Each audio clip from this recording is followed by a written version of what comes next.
I'm going to be talking about parenting at all ages. I realize that all of you here have relatively young children, and that you're not parenting preteens or teens or emerging adults.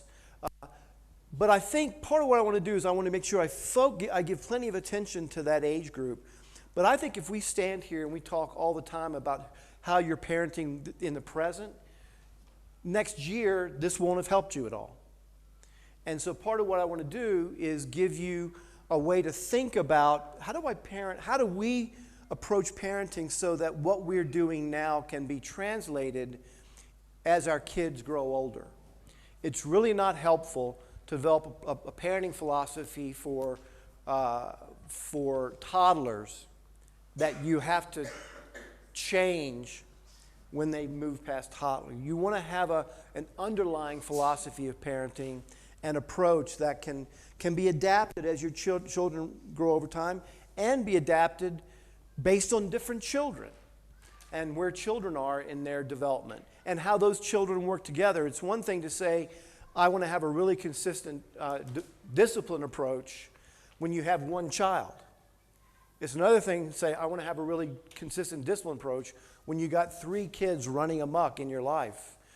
They don't tend to cooperate with your intentionality.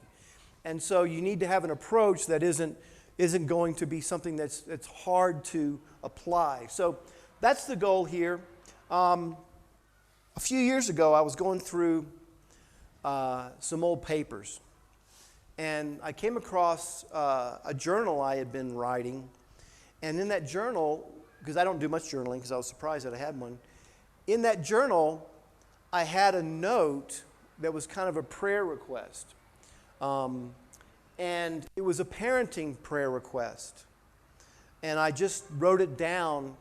And here's the note. Emily is struggling. She's expressing a stubbornness we haven't seen. She's resistant to correction. She's moodier. She's less genuinely affectionate. She lacks cheerfulness. Her tone of voice is disrespectful. She seems very selfish and self-centered. There's a lot of grumbling and complaining. Jill and I are at a loss for how to address this troubling behavior. Now, for anybody who parents teens, that's a common experience. The problem is, what I wrote there was dealing with Emily at 3 years old.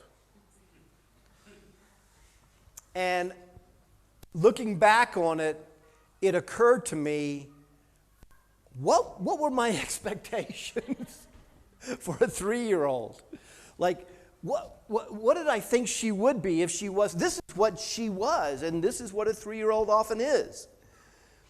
And so it caused me to realize early in my parenting years, Jill and I, we wanted to be diligent. One of the things we've talked about in the class with the guys is how one of the things that informs our parenting is our experience with our parents and how we were parented. Both Jill and I would say that we were not parented that well. Well-meaning parents, but my brother and I, pretty much from the get-go, we just were let to run amok. And so we lived that way. And so I had very little parental supervision and very little discipline. My father never disciplined me. He loved me. I think he genuinely loved me. I learned a lot about the father heart of God from my dad. What I didn't learn from my dad was the disciplining purpose of God. And so, because my dad never disciplined me. My mom disciplined me in anger. And she disciplined me when she got frustrated. And they weren't always together on parenting. And so Jill and I were committed when we became parents, we're going to be in unity and we're going to be on top of these kids. We're going to make sure these kids know we're leading this home. The problem was it tended to create this incredible sense that I've got to be on top of everything all the time. And my kids' behavior is an indication of the quality of my parenting.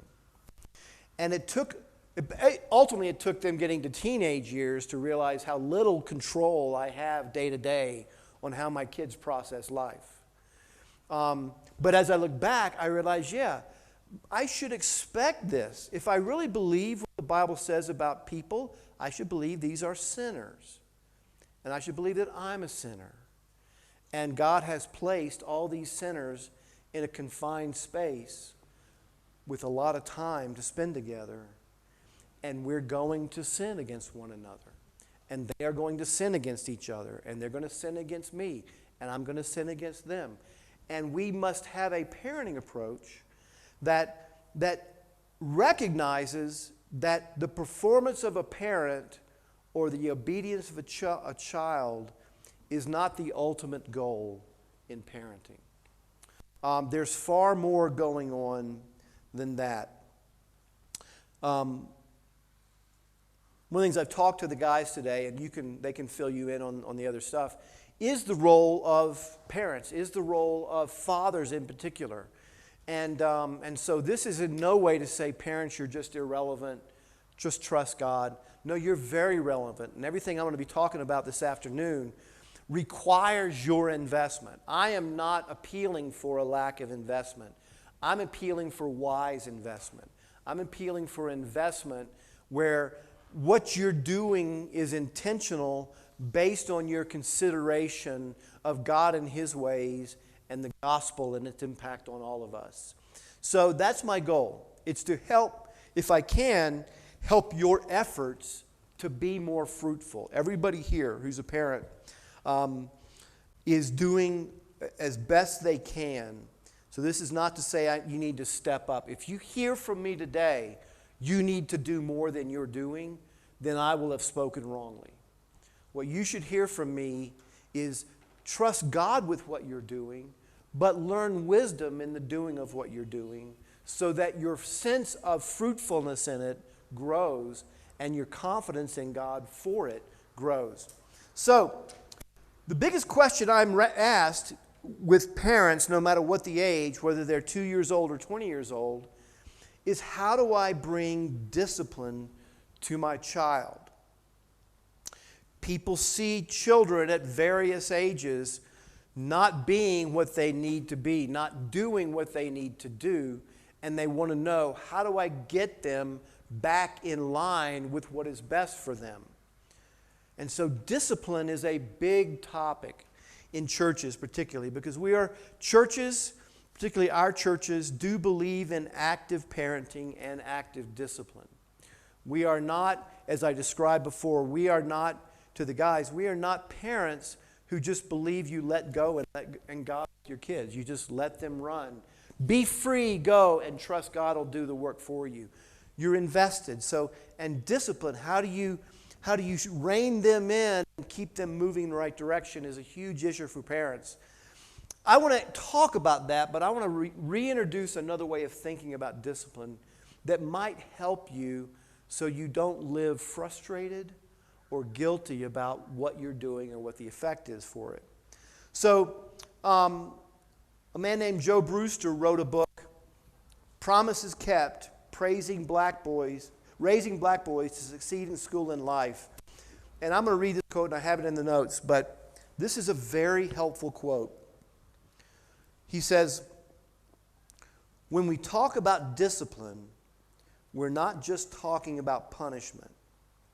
We believe that discipline describes a lifelong process of educating children and shaping their behavior over the long term.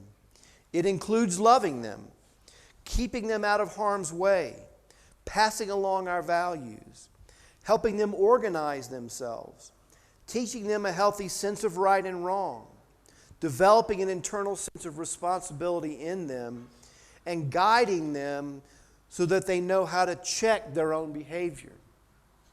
That's his description, and I haven't found a better description of discipline in any Christian book. What he gets to at the heart of this is that he's talking about guiding. Our role as parents is to guide our children.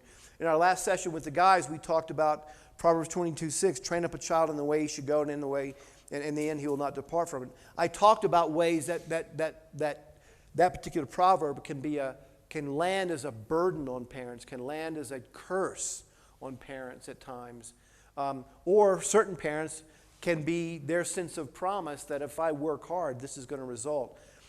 What Proverbs as a whole is dealing with is guidance, wisdom and guidance.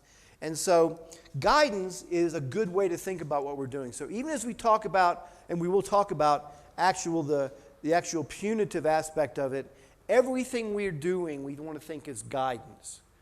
We are guiding our children. They can't guide themselves. We need to help them until they can learn how to guide themselves. Guidance is good because it's big enough to accomplish what we do from toddlerhood to 20-something. You guide your children as a toddler. You guide your children when they're 20, when they're 18 or 20. You're doing guidance. It's good because it's relationally based. It's not simply rules based. One of the great concerns I have in Christian households is a tendency to overtrust rules. Guidance is not rules based. It's not law. It's wisdom. How do we pursue wisdom? How do we guide with wisdom? Guidance is full of vision. Guidance doesn't look at our parenting and our children and primarily focus on problems. Guidance focuses on possibilities. Guidance focuses on where do we want them to go. No matter where they're at right now, no matter what struggle they're dealing with, where do we want them to go is what we're about in guidance.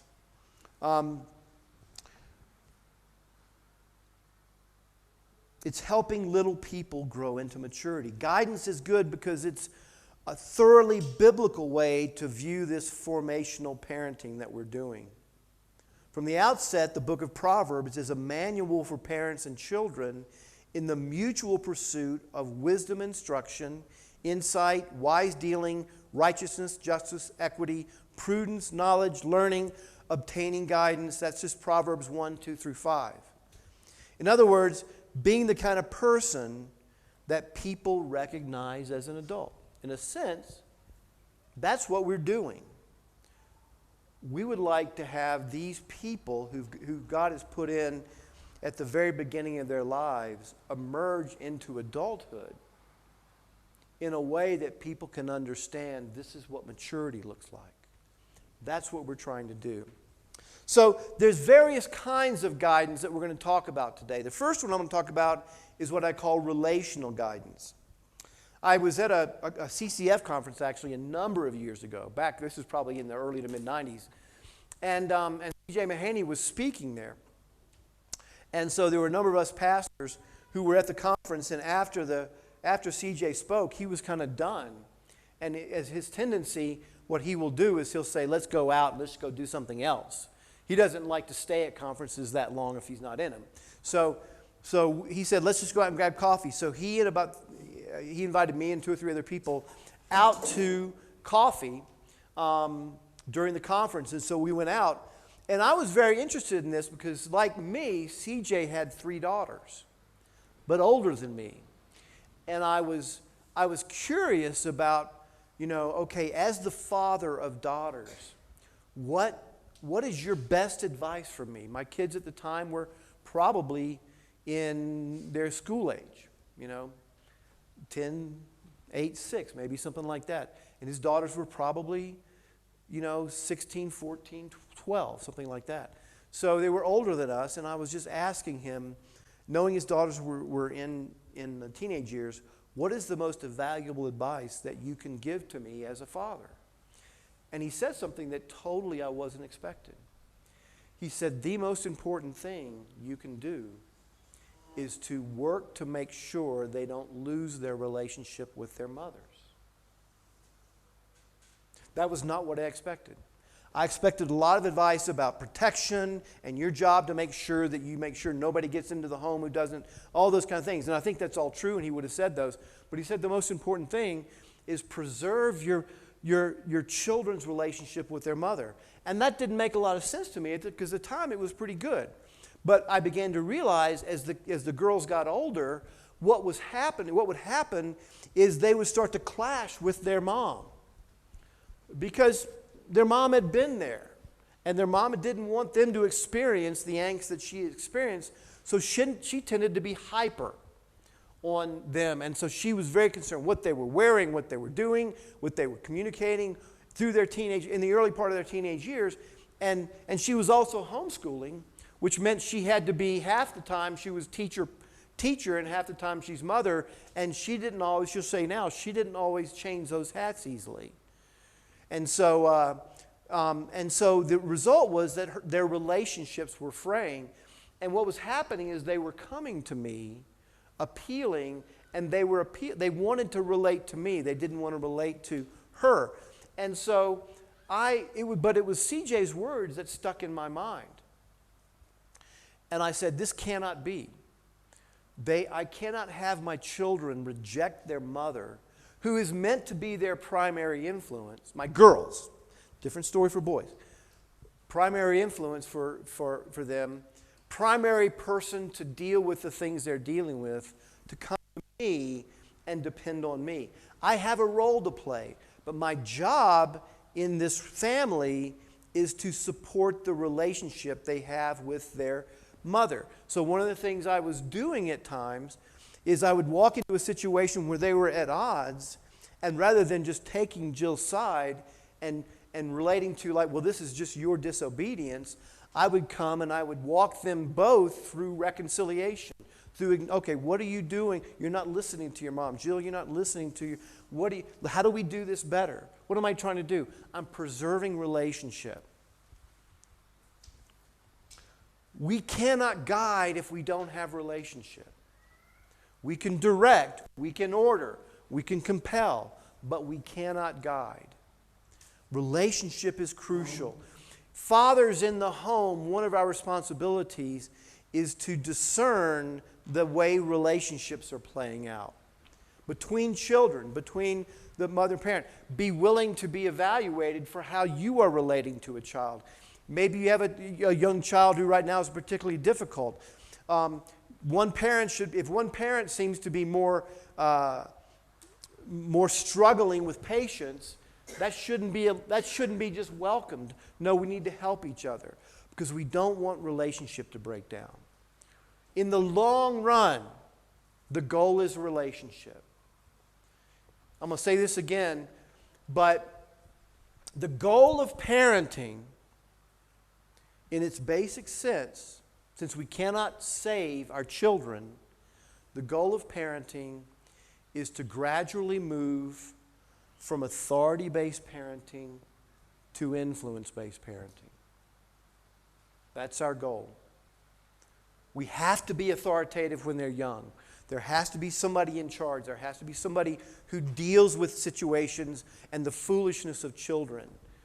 But over time, if a parent has continued to be authoritative too long, it will sour the relationship. And so one of the joys in my life, because of men like CJ and others helping me, has been to see our relationship with our kids move to a place of influence.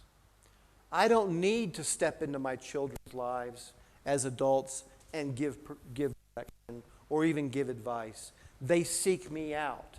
They seek Jill out. That's your goal. Don't lose sight of that goal. When things are hard, keep in mind, I want to have a relationship with my adult child that is a part of a friendship, regardless of whether they're regenerate or not. I don't want my relationship to be dependent on their salvation any more than I would with my neighbor, right? Would I want to say, well, I can't relate to any of my neighbors because they're not saved? I can have a friendship with my neighbors because they don't know Jesus. No. We can have friendships with people. We may not have fellowship, but we can have relationship. So we want to guide relationally. The challenge is with young children is often our communication is more reactive. And reactive communication is prone to confrontational tone and usually ends up with one person doing most of the talking, even with small children. If I want to direct my child's behavior and choices in life, then I'm going to focus on the kind of talk that I think will result in that end. And if you step back and look at the way you talk to your child, you may discover that I have a goal in mind, which is which is at least in part for them to act and behave in a way I need them to right now. And that's necessary at times. Corrective conversation is necessary, but it should not be the tone and approach. Or otherwise, you end up with what Ted Tripp, Paul's brother, who wrote a great parenting book called, I forget. He talked about teens, and he said, when you realize that a good talk for me has to be a good listen for you, right? That's the way we can approach our parenting, right? Okay, we had a great conversation, and the kid goes, yeah, I'm sure you did. You know, it was great for you because you got out everything you needed to say, and eventually I just capitulated and shut up and let you finish talking, and we walked away, and you felt great, and I was glad to be out of there. That can be happening. So one of the questions that God helped me to see is, when am I a mouth and when am I a voice? A mouth is always jabbering, always commenting, always opining. A mouth always assumes the best way to handle things is through words, and often the more words, the better. A voice is concerned with what it says and how it's heard. A voice just doesn't want to say things, it wants to make a difference. Voices love to ask questions. They love to help make sense of another person's dilemmas. It loves to fill in meaning where a person doesn't have understanding. A voice realizes that sometimes direct confrontational words are necessary for the situation, and that stating something to arrest behavior or address attitudes is the right approach, but the voice never wants to become a mouth.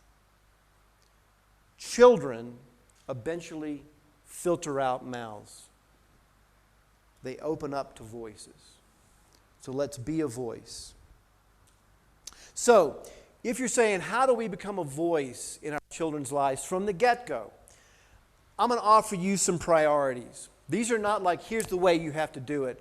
But if you're thinking about, you're reflecting on your communication with your children or an individual child, and you're asking me, okay, Andy, how would I know what is the best kind of communication and what is next best so that I make sure I don't get the order right? I don't have less helpful communication be the thing I do most. So here's how I would order it.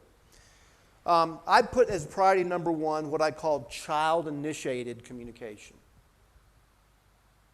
What I mean by that, and if you read the notes, you'll see but what I mean, it's an odd place to start, especially if your relationship with your child is difficult or they don't listen well. And I'm not talking about child-initiated, every time they want to go do something, every time they want something, mommy, mommy, mommy, mommy, mommy. I'm not talking about that. What I'm talking is about those special moments where there's a tenderness and a vulnerability, where a child asks a question, a 2-year-old asks a question. A 2-year-old makes a statement that you recognize that's a new statement for them. That's something they haven't thought about before. That's something that's affected them. At that point, wherever possible, you want to stop everything. And you want to get down and you want to try to engage. Those are precious moments. Why? Because you're communicating to that child that your deep thoughts are meaningful to me. A 2-year-old can have deep thoughts for a 2-year-old. And it's very difficult because a lot of times those words come in the middle of a lot of other things. But your child might say, Mommy, how do birds lay eggs? Right? It's not just an informational question. That's a chance. Now, not so you don't go through the whole reproductive cycle, but I think that there's a way to say, that's a great question. How do you think? What do you think happens? What are you doing? You're coming down to their level and saying, your questions, your thoughts are valuable to me. And you're not doing it because that's going to change them, but you're setting a pattern in your relationship So when they're 18 and the question they're asking is, why do Christians act so much like sinners? You'll have practiced how to respond. We practice when they're 2 so we can learn how to respond when they're older. So I would say that kind of a question causes us to be patient, to listen, to know when to make an answer and when to ask a question, when to keep the conversation going, and when we're asking the Holy Spirit to help us to listen and to speak wisely. So that's number one. Any child-initiated conversation that seems to be born of a tender heart particularly, we want to move toward if at all possible. The second priority after that is, I would say, is parent-initiated affirmation. Abundant encouragement. Abundant appreciation for your child. Now, it might seem like it's out of place, but we talked earlier this week about communication in marriage, and my experience in troubled marriages is there's almost never thankfulness and encouragement in a marriage. And so what happens when that happens is the problems that exist are much greater because the people have no oil of encouragement to lean on, so they just grind on each other. If you don't have any sense that the other person thinks you have value, you're not going to have a lot of favorableness to what they say. And the same with children. If children don't feel encouraged by home, they will find a place to feel encouraged. They will go out and look for it the older they get. And it could be ultimately on the phone. We want to make sure that our encouragement is liberal in our homes. That's a father responsibility. Fathers, we need to be, and I'm not a good encourager. I told you this before. It's not a strength of mine. But I recognize the tone of my home is in many ways indicated by the quality of my encouragement or my appreciation, my legitimate thankfulness, my ability to look at something and point out a grace, even if 80% of it looks like failure. Is there a grace? We want to set that tone. We want to have our children trained to do that with one another, so that when one does something well, the other is cheering them on. One of the big things in parenting, and this is one of the great issues in the States, is people are in favor of encouragement, but they encourage outcomes. Great, look at your grade. That's wonderful, great. We don't encourage outcomes. We encourage effort. We encourage the change that takes place. If my son comes in with a B paper, and I know he's worked hard on that paper, and he's 8 years old, and his paragraph, or whatever it is the best he can do, I'm encouraging that. I want to encourage, because I want to instill in them the value is not in the product, the value is in the effort. And that's a value I want to encourage. So think about that. As parents, think about, how do we do with encouragement in our home? How do we model it with each other? Do our children see us encouraging one another? Biblical encouragement is simply coming alongside. In an area where somebody might be vulnerable, you're speaking faith. So the second thing I'd say is parent-initiated affirmation. The third thing is parent-initiated conversation. Now, we haven't got yet to parent-initiated opinion giving or parent-initiated preaching. Parent-initiated conversation. Some people say, well, where do I give my opinion? Don't I need to give my opinion? And I've come to this. I'm really not sure there's much room for unsolicited parental opinions. That may seem odd, but when we realize the Bible really doesn't endorse the giving of personal opinions in any relationship, the Bible doesn't say what your relationship needs is your ideas. What your relationship needs is your opinion. That doesn't exist in the Bible. That's not biblical speech. Personal opinions seem to be treated in the Bible more as freight cars for foolishness than for offerings of wisdom. But if we learn to initiate conversations with our kids that have no other purpose than interest in what they're thinking, if we ask open-ended questions, if we treat them like we can learn things from them, then they will start doing that with us. They'll start inviting. So think about this. At some point, your child is going to be able to tell you something that you need to know. Probably sooner than you think. Are you interested in your child's opinion? Are you interested in their thinking? I'm preaching to the choir, so this is not corrective. I'm just saying, as a parent, as I think about my experience with my young children, my school-age children, my teenage children, my adult children, I tend to be slow with opinions. Slow with here's what I think.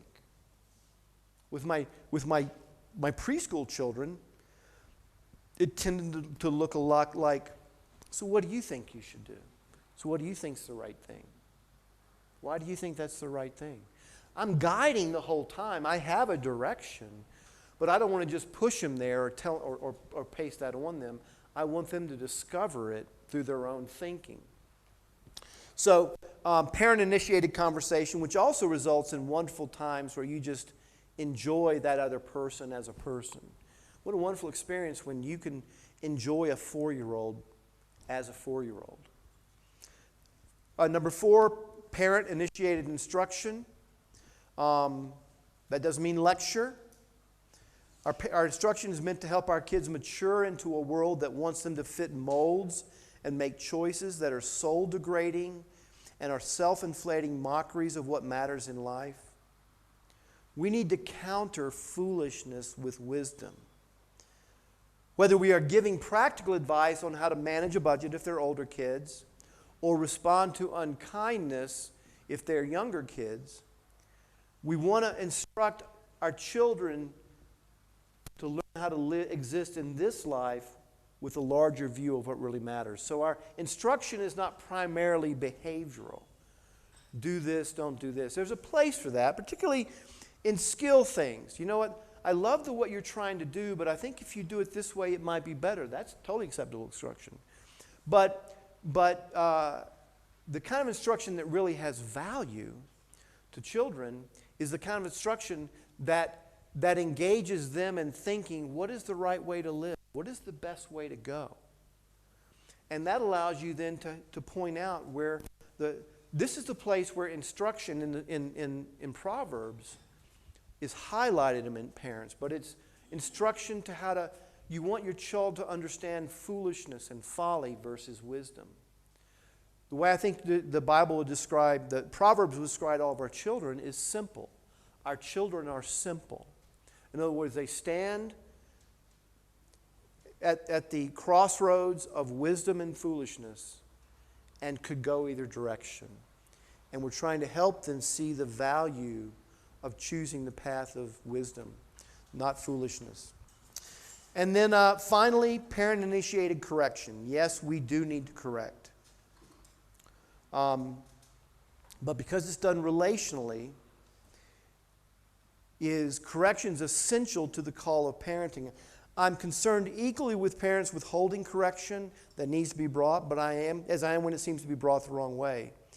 But I place correction down at the bottom of these 5, being informed by the other priorities, that allows the best opportunities for corrective conversation to be wise, merciful, and fruitful. In other words, relational.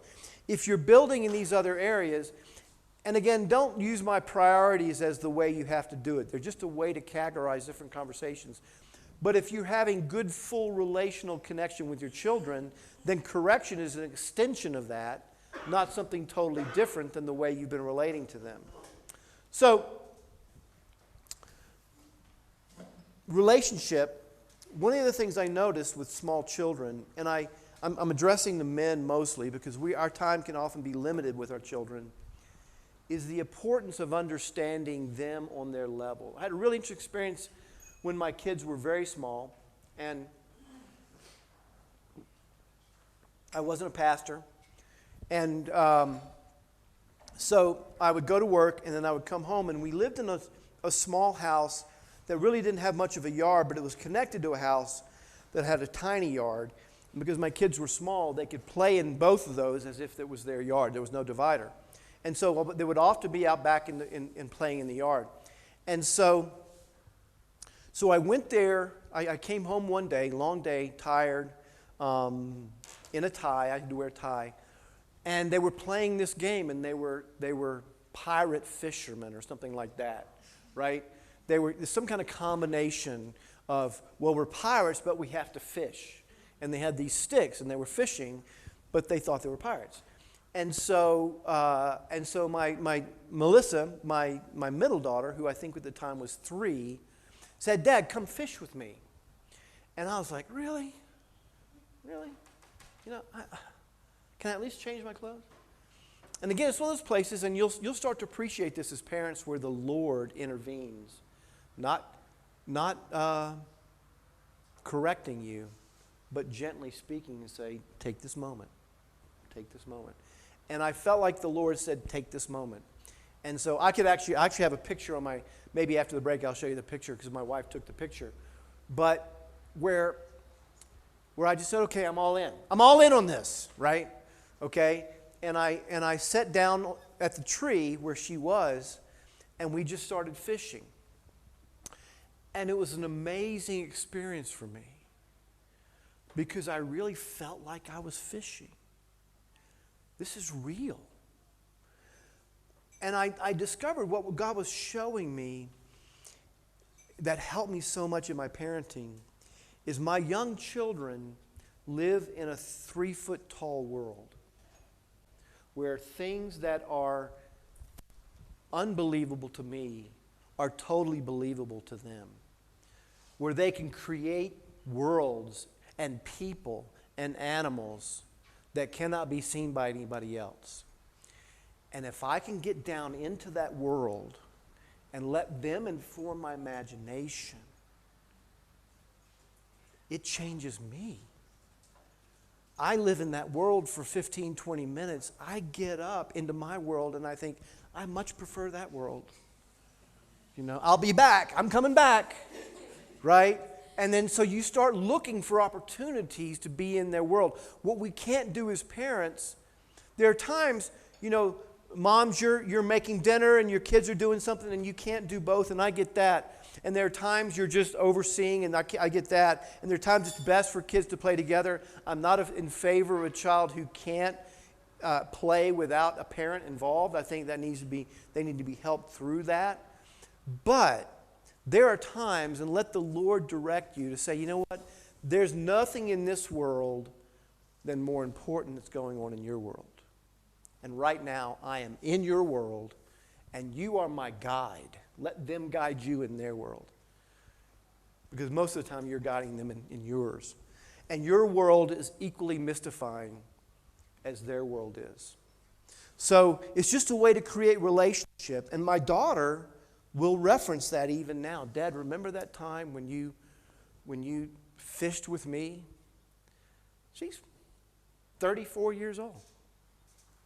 But she'll tell her kids about that.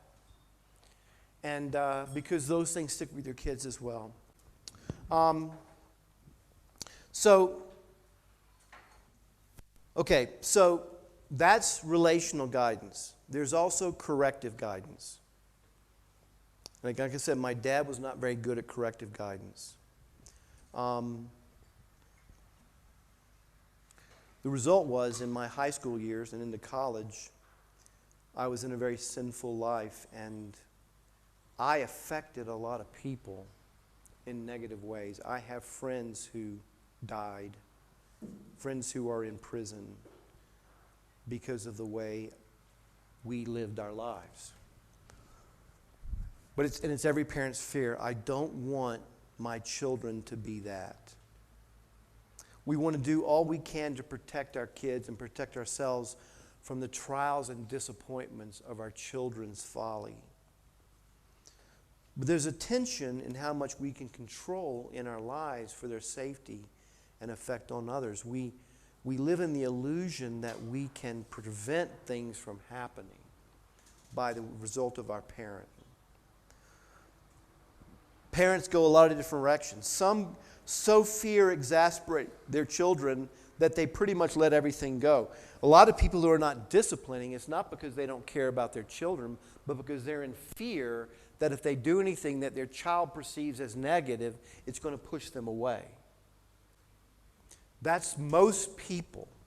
Most people in the world, the reason they don't discipline is not because they think it's better for their children, but because they fear losing their children through the children feeling like they were not treated right.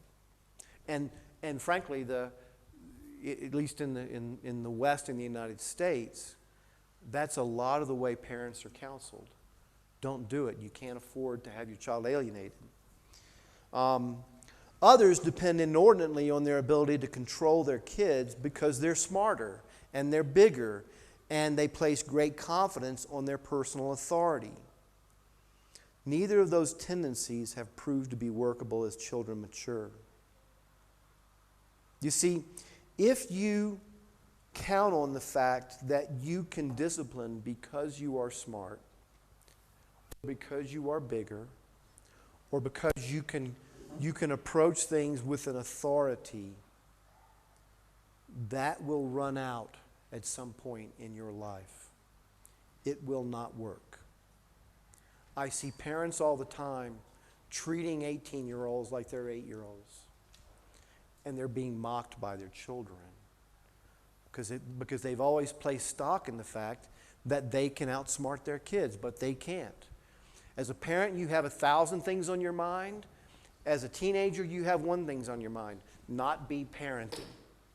That's all you care about, not be parented. And so you develop a high set of skills. I'm talking Western culture, high set of skills of how to avoid being parented.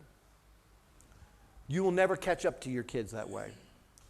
So you bring authority, but you cannot count on authority. The biblical approach emphasizes to discipline, corrective guidance emphasizes a loving, ordered environment structured toward godly ends. The Apostle Paul calls parents to bring their children up in the fear and instruction of the Lord, the discipline and instruction of the Lord. Paul's call might be interpreted something as a license to parent by punishment and preaching. So some people have actually taken Ephesians 6. Well, yeah, that means we're supposed to punish our kids and we're supposed to lecture them. That's the discipline and instruction of the Lord. That's not the point. In the original languages, these two words are related concepts.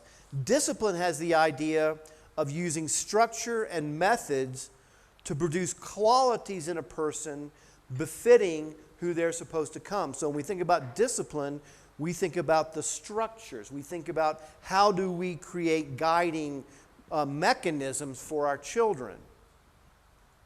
It's prominently used in Hebrews 12, 5 through 11 in the context of encouraging followers to see hardship as God's part of God's fatherly plan.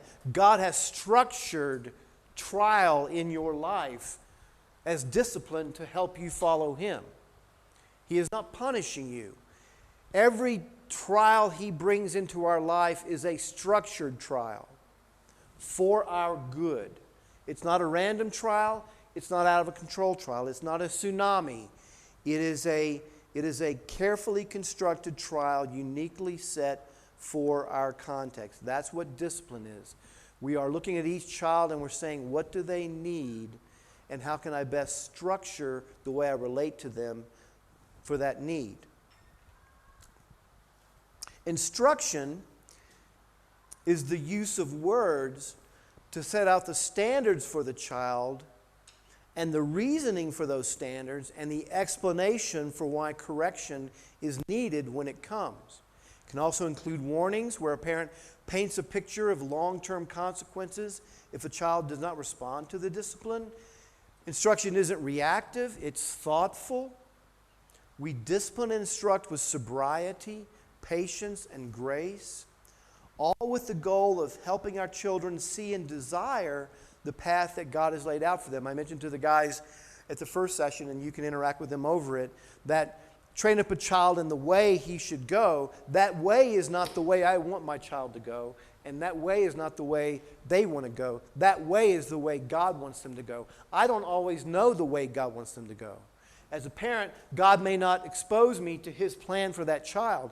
It doesn't mean he doesn't have a way. It just means he's not given that way to me to follow. And so I'm seeking to instruct them and bound them so as God reveals his way through the way he interacts with that child and the life situations he produces in that child and the providence that he gives to that child, that way becomes evident to everyone. So we and it's important when Paul's talking about this, he addresses fathers, but it's not the exclusion of mothers. This is a joint operation. Mothers are co-partners in this endeavor. Paul's instructions for the child begin in 6.1 with an exhortation to obey your parents, not your father, your parents. And the larger parental guidance in the book of Proverbs both begins in Proverbs 1:8 and ends in Proverbs 31:1-9 with the guiding effect of a mother in the lives of her children. So how do we discipline? It's obviously a very challenging context. We're dealing with corporal punishment, at least as an aspect of discipline. The idea of corporal discipline, physical discipline, comes from 5 proverbs in Proverbs that commend the rod as a means of discipline. It must be stressed, and I say this because I am always talking about this in the context where people can be accused of abuse. These proverbs, in context and standing alone, cannot be used to condone reactively hitting a child or any physical contact done in anger or to assert power. There's no way to read that into those proverbs. So I'm going to give you some thoughts about how to do this. This is not a, here's how you bring the rod into play. Happy to talk about that, happy to respond to questions on that, how we did it, but I'm not going to tell you how to do it, partly because different cultural norms influence how we do this. So, but I do this by C's. So the first C, how do I bring discipline, guidance through discipline in, corrective guidance in? The first thing I think about is the word commitment. Because corrective guidance is never fun. It's easy to get discouraged, especially if your kids aren't responding. That's every parent's experience. The best way is to stay committed by principle, not by responding to perceived issues. One of the big things we learned is we cannot let our corrective discipline be defined by the behavior of our children at any point in time. We may be correcting them for behavior, but if I'm reacting to behavior I'm seeing, then I'm always going to be behind, and it's going to be confusing for my child because they don't know why I'm dealing with this. So instead, we want to get ahead of it. We want to have a commitment. I'm committed to making sure that I correctively guide my child no matter what the issue is. Now, what am I going to correct? What do we feel like we need to correct? You can't correct everything. Spanking can't be used for anything. First of all, you may be in environments where you can't do it. Second of all, there's no way you're going to be able to use that much spanking to fix everything that's going on. Third, it's just overwhelming. So you cannot say spanking is the way I handle everything. You're going to have to use a variety of means to bring guidance and correction. The rod is one of those ways. There are going to be times where you have to stop, slow down, sit down, talk with your child. Why are you doing what you're doing? Use reason. There'll be times where you have to separate them from the environment they're in, or separate from them something that they're using inappropriately. Give me a practical example. Let's say your child has got something in your house that's not a toy, and they're going around whacking things with it. Like they're just boom, boom, boom. And you're thinking, okay, that's cute, but we can't afford to replace everything in the house. So I need to find a way. And so you don't discipline, obviously, because they don't know that this is wrong. They don't know the difference between hitting something with a pillow and hitting something with a hammer until they learn. And it's fun to learn that difference for a child. With a pillow, I can't, but with a hammer, this changes in its shape. It now looks totally different. With a pillow, it fell over. With a hammer, I created 18 pieces. That's really cool. So you go over. You're not gonna spank because they're doing that, but you go over and you take the thing away. Listen, this is not a toy. We're going to put it over here. You play with this instead. What's the child going to do? Thanks, Mom.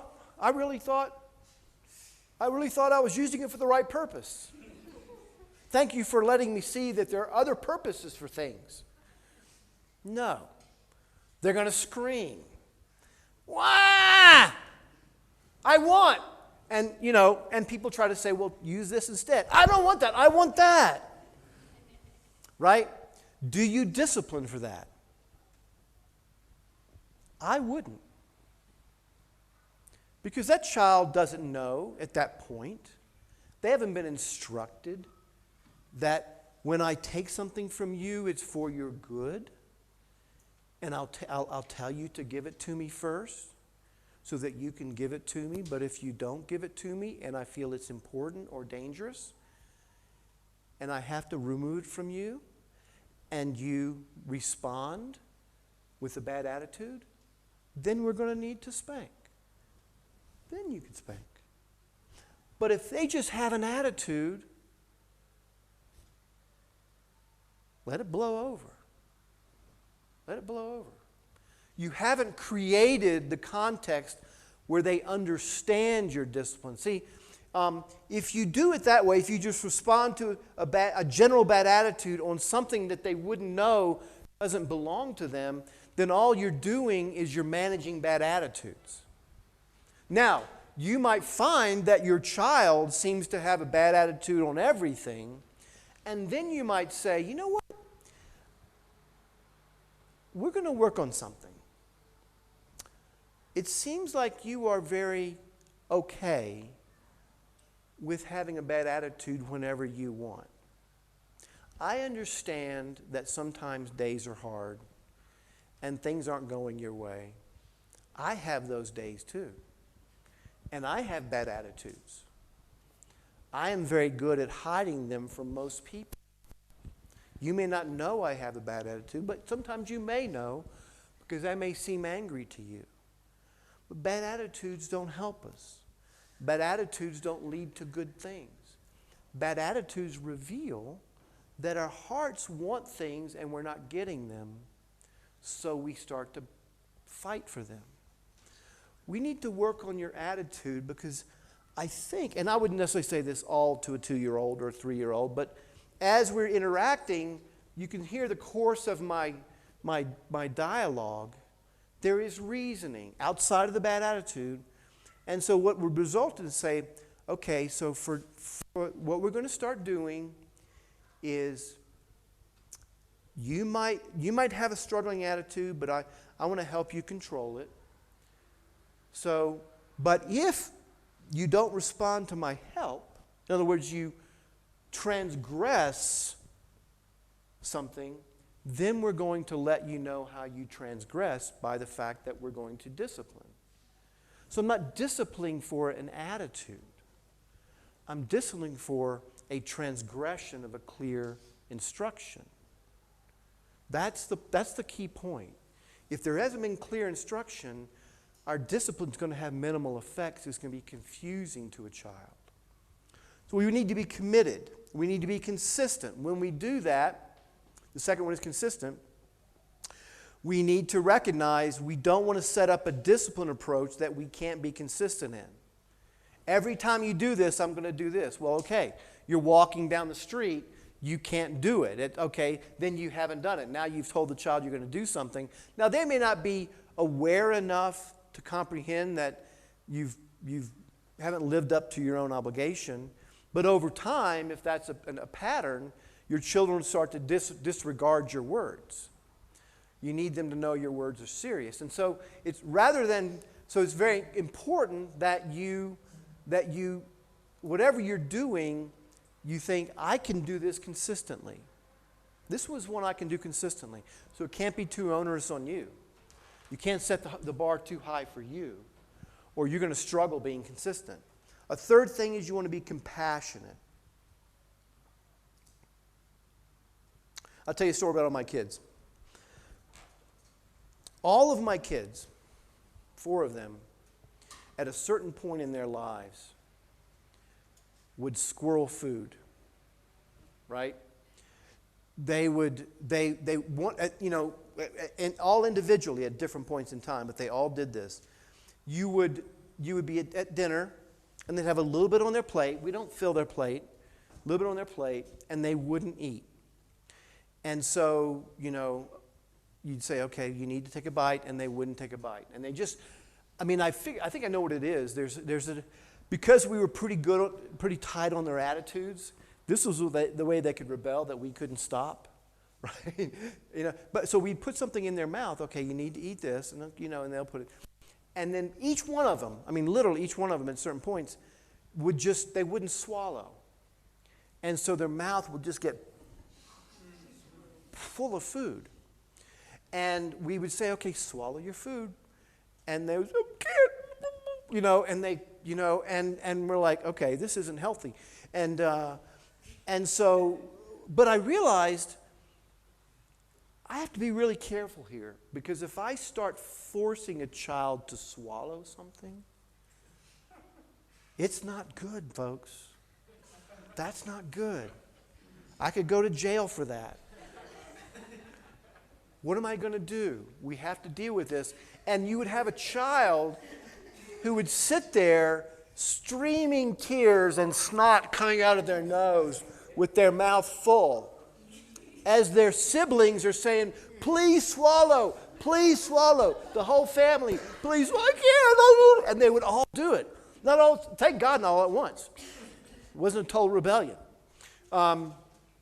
So I had to figure out a way to do this. We have to do something that'll work. And so what we figured out is, this is going to date me, but they used to have these things called stove timers. They were a timer that you would turn on, and it would go dee, and so what I would say, we realized this child was holding us hostage at the table. Like, we're all stuck at the table trying to figure this out. And so I thought, no, we can't do that, because the kids are going to bed late because can't get to upstairs. And so I said, okay, here's what we're going to do. Dad's going to set the timer for 5 minutes. And then you need to have these 2 bites, so that we didn't get in a place where the mouth was filled. That's what we're trying to avoid. So they don't have everything in their mouth. Okay, here's 8 bites on your plate. 8 tiny bites on your plate. These 2, you have 5 minutes to eat, right? They don't know what 5 minutes are, but it's an arbitrary number for them, but it's my number. And so then I would start the timer, and they would just sit there, and they wouldn't do anything. They could swallow that through their nose, how small it was. But they didn't. They just sat there. Ding, timer goes off. Okay, Daddy has to discipline. Take him out, discipline. Not significant, not a big deal. I'm not trying to force anything. No, you transgressed. Dad gave you an explicit command. You did not carry out the command, so you need a discipline. So I would discipline. Bring him back. There's your 2 bites. Timer. 5 minutes. So there were times we had meetings starting in our house, and I was in the room, in the kitchen doing the timer, because we were 2 hours in to this. And I got to the point where I realized I need a book, right? So I would set the timer and go sit and read a book for 5 minutes, because we didn't have phones back then. That would have been ideal. That's where a phone is really good, where you can but then I'd probably be using the phone for the timer, so that wouldn't work. So each one of them, we had to do that until they, and each one of them at some point they sort of got it. You know, life is easier if you chew and swallow food. It's a basic thing you would think humans would know over the course of the millennia, but they were just discovering that at that moment. So the point is, you have to work and think to structure a discipline approach where you can be consistent, or you will be frustrated. A second part of that is compassion. And let me tell you how I failed in this one time, this very thing. My son was in his struggle. We were at somebody's house for a party. They had a pool. We were at the party, and my son we were all having dinner, and he decided he was going to choose this time not to eat. I didn't realize it, but you know, everything's going on. We're talking to people, so I'd walk by and I'd put something in his mouth, right? And then Joe would walk by and put something in his mouth. And I looked over to him, and he's like this. And I thought, you know what? We got to be consistent.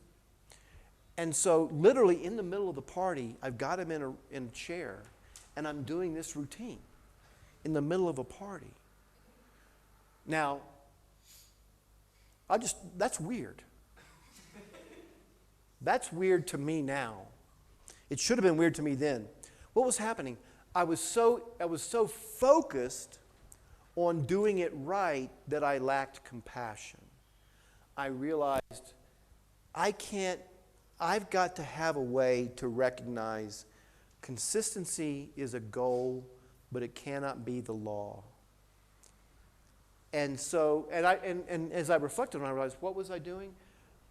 I was fearing man. I was proud. I wanted to show people how good of a parent it was. I wanted to show everybody, this kid doesn't disobey me. A lot of things get involved, particularly when we're in public about this. So we want to be compassionate on our kids. Sometimes I've had situations where I've you know, even when they were older, kind of felt like they were dealing with something, and I needed to press in, only to realize that 24 hours later they were in bed sick. And when I was dealing with somebody at the beginning of an illness. So I'm saying we just got to be compassionate. That's where we can help each other. If you have one parent who gets too tunnel vision, is just there doing it, somebody might say, you know what, I think you might need to step back and let's have some mercy here. Let's have some mercy. Yes. That's a great question. Obviously, I'm coming from my cultural reference point. I understand there's a bit of a parenting by community or by larger family that takes place here. This is a wonderful conversation within the church because it feels like a bit like you're, as a church, in between several worlds. And you have a Western world, you have a traditional world, you have an urban world. And you're looking to be able to do things that can be, you want to plant churches, so things that can be sent out to other places. So these are great conversations. So I think I'm not trying to dodge the question, but more to say, I think what I would do is my conversations would be, how do we carry out parental responsibility that allows other people to do it without giving other people authority in the way the child responds? Because somebody else, I'm speculating here a bit, but somebody else is going to discipline behavior because it seems inappropriate to them in a context at a time where you might be dealing with something much more significant and prioritizing. And you don't want to necessarily have somebody make you focus on an area that isn't the area. Let's give an example. Let's say you have, in the church, you have a 7-year-old who just loves to run in church, just loves to jump chairs in church. And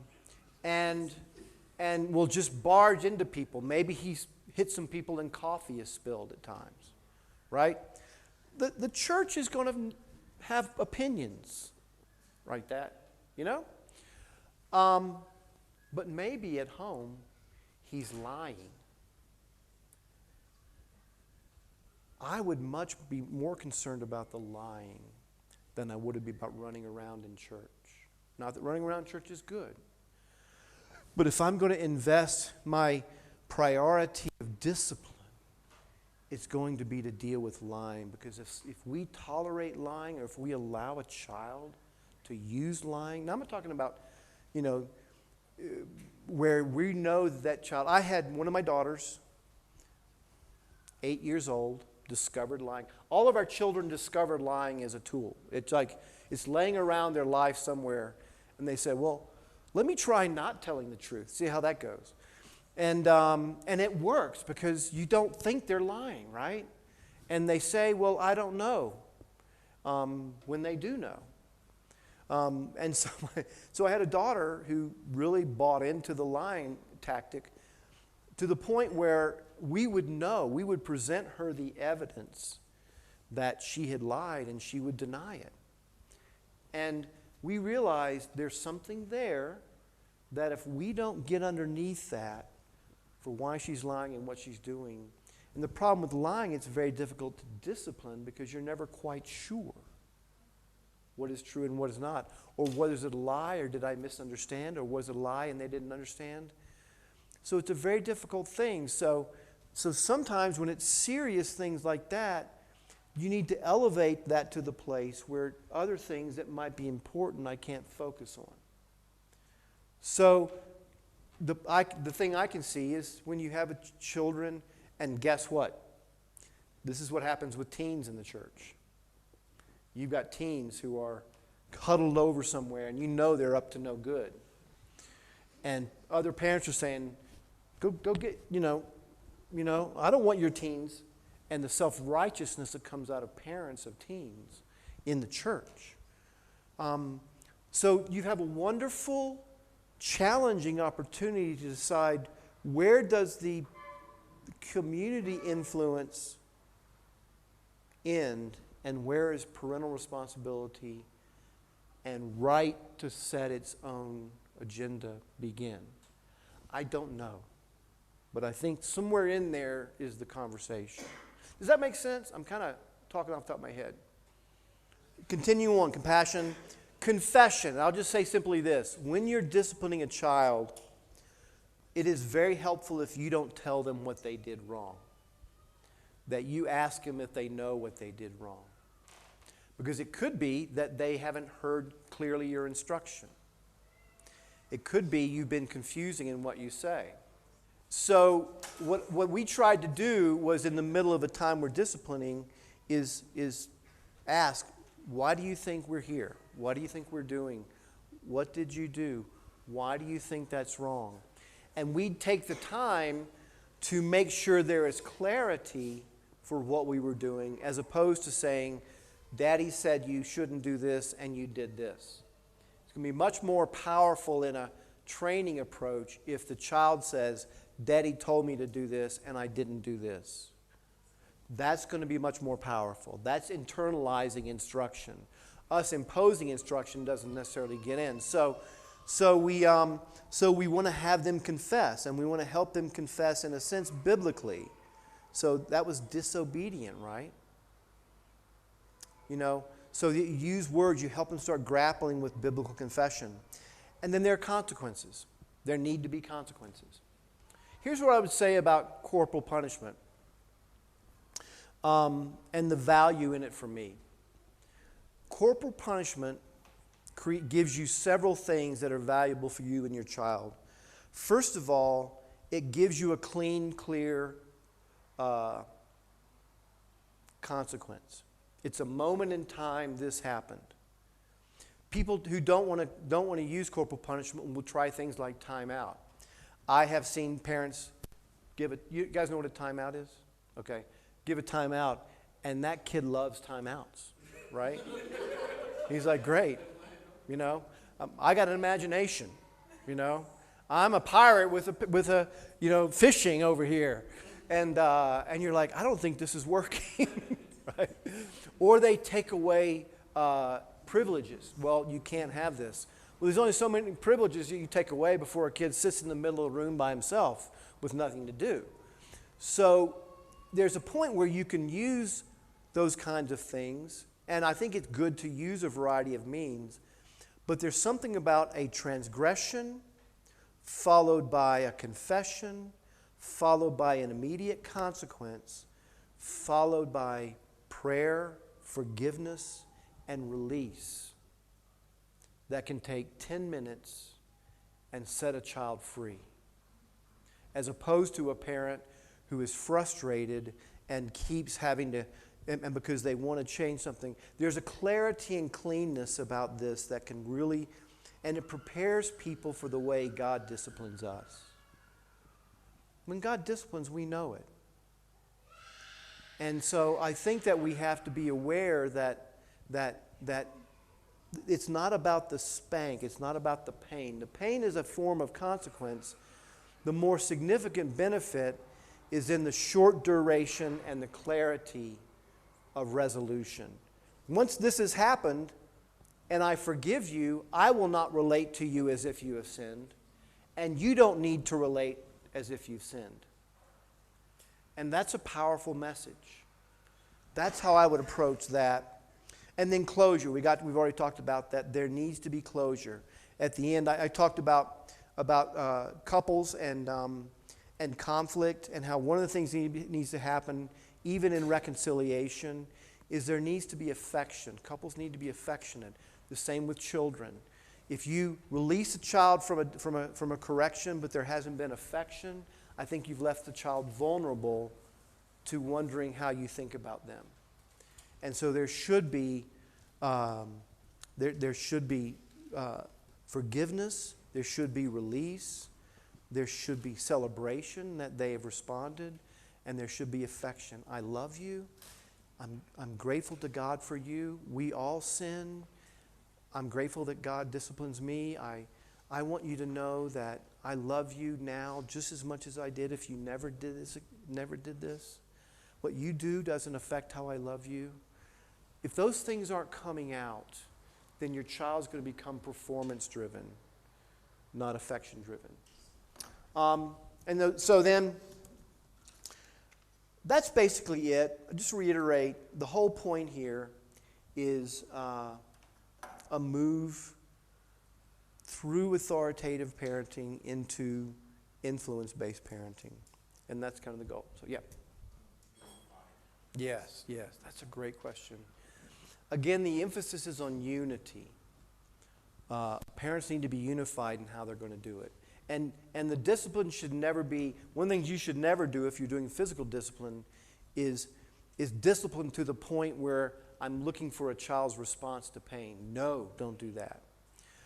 What I did is we had a certain number, I don't know what it was, 3 or 5, whatever, times and that was the case every time. If you had a minor offense, it was 3 or 5. If you had a major offense, it's still the same thing. I'm not going to correct your heart through pain. I'm not going to do that. All the spanking is doing is telling them every single time you transgress, there's a consequence. That's all you're telling them. That's life, folks. That's life in the way God's designed the world. And because of sin, there is always consequence. You're teaching them that consequence is unavoidable. It's never about pain. So there'll be times you realize that, you may have kids who just don't care. Sure, spank away. I got all day here. That's not the point. The point is every time. The point is this is what we do. Some of the most powerful effect of this kind of discipline, if you're consistent, is not the spanking. It's the fact that you pull the kid out of something they're enjoying doing. Right? Like right in the middle of something they're enjoying doing, right in the middle of sinning, you stop it, you bring them out, and you force them to kind of have to sit there and endure this while all their kids are dividing up the toys in a way that they're not going to get the best ones. I would sometimes actually look for that moment. I'd let something play out, and I'd realize, okay, at what point is so they'd be changing a game like we all the kids. Like, so let's say one of them did something, And I know I need to discipline for it, and I'd be observing, but I'd say, I'm going to wait a few minutes until they change games and they start dividing things up. Then we're going out. Because it's great, because they were like, you know.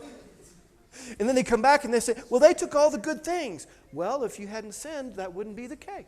So I think, I think that you want to be careful. What we did, our approach was, when I was home, I did the discipline. And that Jill did it when it was necessary and I wasn't home. And on occasion, when it was significant, she might say, we're going to wait till Dad gets home. Not like I'm going to come in and boom, but because they have to live all day knowing they're going to be disciplined. That's torment for a child. When's Daddy coming? I can't, it's a while. He's going to be a while. You know? And when he comes, you know what's going to happen. And so I think what I hear you saying, Faisal, is just, we don't want to have, well, I prefer mom over dad. Sometimes the mom is actually the harder because she's frustrated, right? Sometimes I don't want mom because dad will take 5 minutes. Mom takes 20 minutes because she's got to lecture me, right? I'd rather have the 5-minute version. Give me dad anytime. Because dad's like, what did you do? Okay, so we're out of here. So having consistency, the thing I love about having the father do it wherever possible is it, number one, it establishes him as the head of the home and therefore the head of discipline. And number two, it makes sure the father stays meaningfully involved in the implications of children's sin. The father's standing off here saying, we need to correct that, we need to correct that, we need to correct that. Do this, do this, do this. He can lay on a mother a burden that she can't carry. Whereas he's actually having to do it, he's much more sensitive to what he's asking her to do. So again, is that helpful? There's a lot of cultural things going on here. I'm just talking practically. Because the commands are not, the rules are not mom's rules and dad's rules. The rules are house rules. Which is why you can't begin to put arbitrary rules in that he has to back you up on. You know, well, James, I told them if they ran around and jumped on the table, they're going to get a discipline. And James going, for what? Then you're left with, okay, now there's rules coming in from everywhere, and there's no clarity on them. So it's better to let the behavior go, and you come to James and you say, James, I'm seeing this behavior and I think I can't really control. I think we need to begin to focus on it through discipline. What's a good way for us to do that? Unite on a way to do it and then carry it out. It is a challenge because some parents just instinctively make rules. No, you can't. And then you've got to back them up. What you can't do is make a rule you don't intend to back up. Okay, if you do that one more time, we don't do that with our children. If we're going to discipline, we need to establish we're going to discipline for something, explain what it is, make sure they understand, and then follow through consistently, not reactively. It'll actually free you up. Because rather than feeling like, you have a kid who's just going crazy one day, right? It might have just been that day, or it might be the beginning of a pattern, but you don't automatically start throwing rules in. You observe, and then you decide, what are we trying to get at? Lord, help us to know what wisdom is for this. You come together, and then you carry out the plan. That creates unity in your marriage, creates unity in your home. It creates security among your children because they're never wondering what the rules are. So it can be very helpful. Any other questions? Yeah. The best general way to go about it with little children, 1, 2 years old, is teaching them that when you say stop, they must stop, right? And so, and that's the focus, so that anything. So if they're out near the street, when you say stop, they know to stop. You don't have to deal with every possible place they could go. You could deal with, are they going to respond to you protectively stepping in? So here's an example.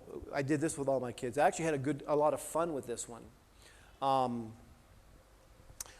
They always had a tendency to go after the light sockets, right? What can I throw in a light socket? You know, what fits in the light socket is a big thing for crawling kids because it's down on their level. They're looking around for things to do. This looks like fun. And so I thought, I may not see them. They may be crawling somewhere, and they may take something and throw it in a light socket that's going to hurt them. So I've got to teach them not to touch light sockets. This is a place where there was a specific safety issue. So what I did was I dedicated an evening or two to light socket training. And so what I would do is I'd put them right in front of the light socket, and I'd say, no touch, right? And of course they're going to go, vroom, and then I'd take their hand, boom, keep them there in front of it, no touch. And I just did that until they started to, it's like training a dog in that sense. But,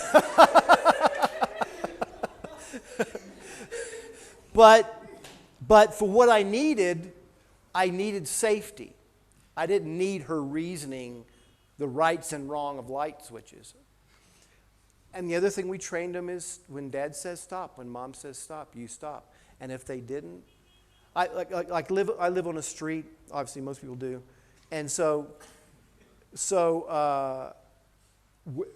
with our young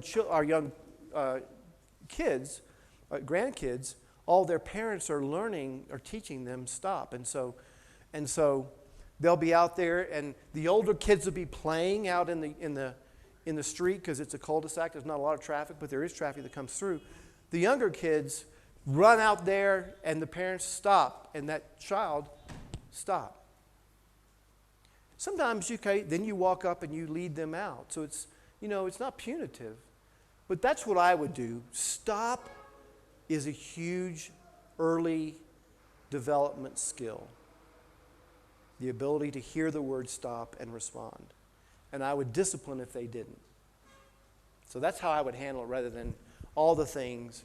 And then you let them do all they want, and then if you see that, they're not doing it, or let's say they keep going back to something, then you might have to stop them and say, okay, now if you touch that, Dad's going to, flick your hand or whatever you do. So, other questions? Yeah, do it. My son, when he was 2, he would throw tantrums, right? He's 2, that's what you do. And, but his were really funny because he would get screaming mad, so mad. And and he would just do something stupid, like, I don't know if I can find. Okay, so you see this right here? If he were in a tantrum and he wanted to get away, he would try to shove his head underneath this. Like, okay, you notice, it can't be done. That wouldn't stop him.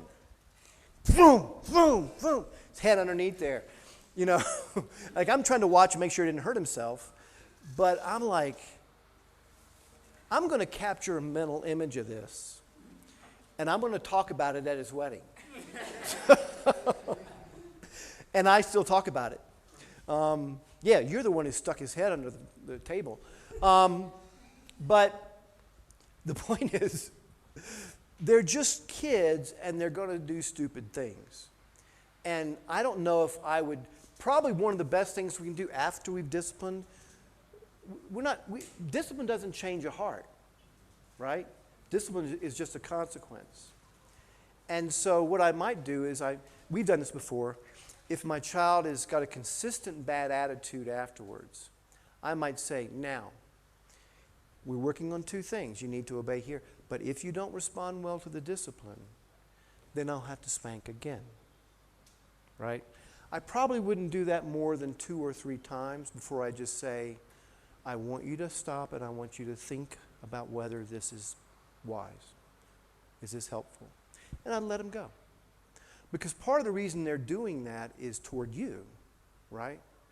They're trying to communicate something to you. They're angry with you. You have violated their right to be what they want to be. So if you just turn your head and walk away, there's nobody to protest to. You know, we don't have to treat their anger as if it affects us. It's just what it is. And they're immature and they don't know how to respond. So unless the anger starts to being carried out on something or somebody, sometimes I'm like, here, you sit over there, you be as angry as you want. But it's funny when you do that, because they'll look around. They're looking for somebody to notice they're angry, right? And if you peek they might quiet down and you peek around the corner, ah!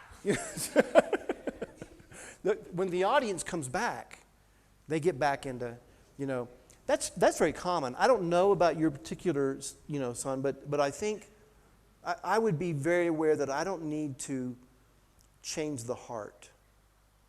I need to be faithful and let God do the work. I might say something like, you're angry right now. I understand you're angry. I want to forgive you. I want to move on. But I can't move on with you until you're ready to move on. So, when you're ready to move on, come to me and we'll pray. And we'll ask God to take this away from us both. And we'll move on. I'd let that play out typically. It's hard if you're in an apartment. It's hard if you're in a place where the other kid's affected.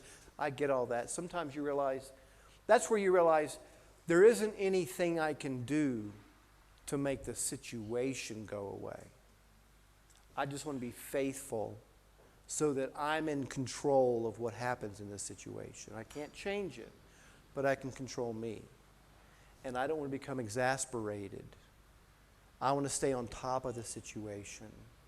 And so that's why I think laughing at a kid can be really easy to do. Not at them, kind of at them. But seeing the humor in the foolishness of youth. You won't have a chance to when they're a teenager. Well, you will too. You can laugh at teenagers. So, you guys are great. Thank you. I hope that's helpful. We come back, we'll spend some time talking about bringing your children to Jesus.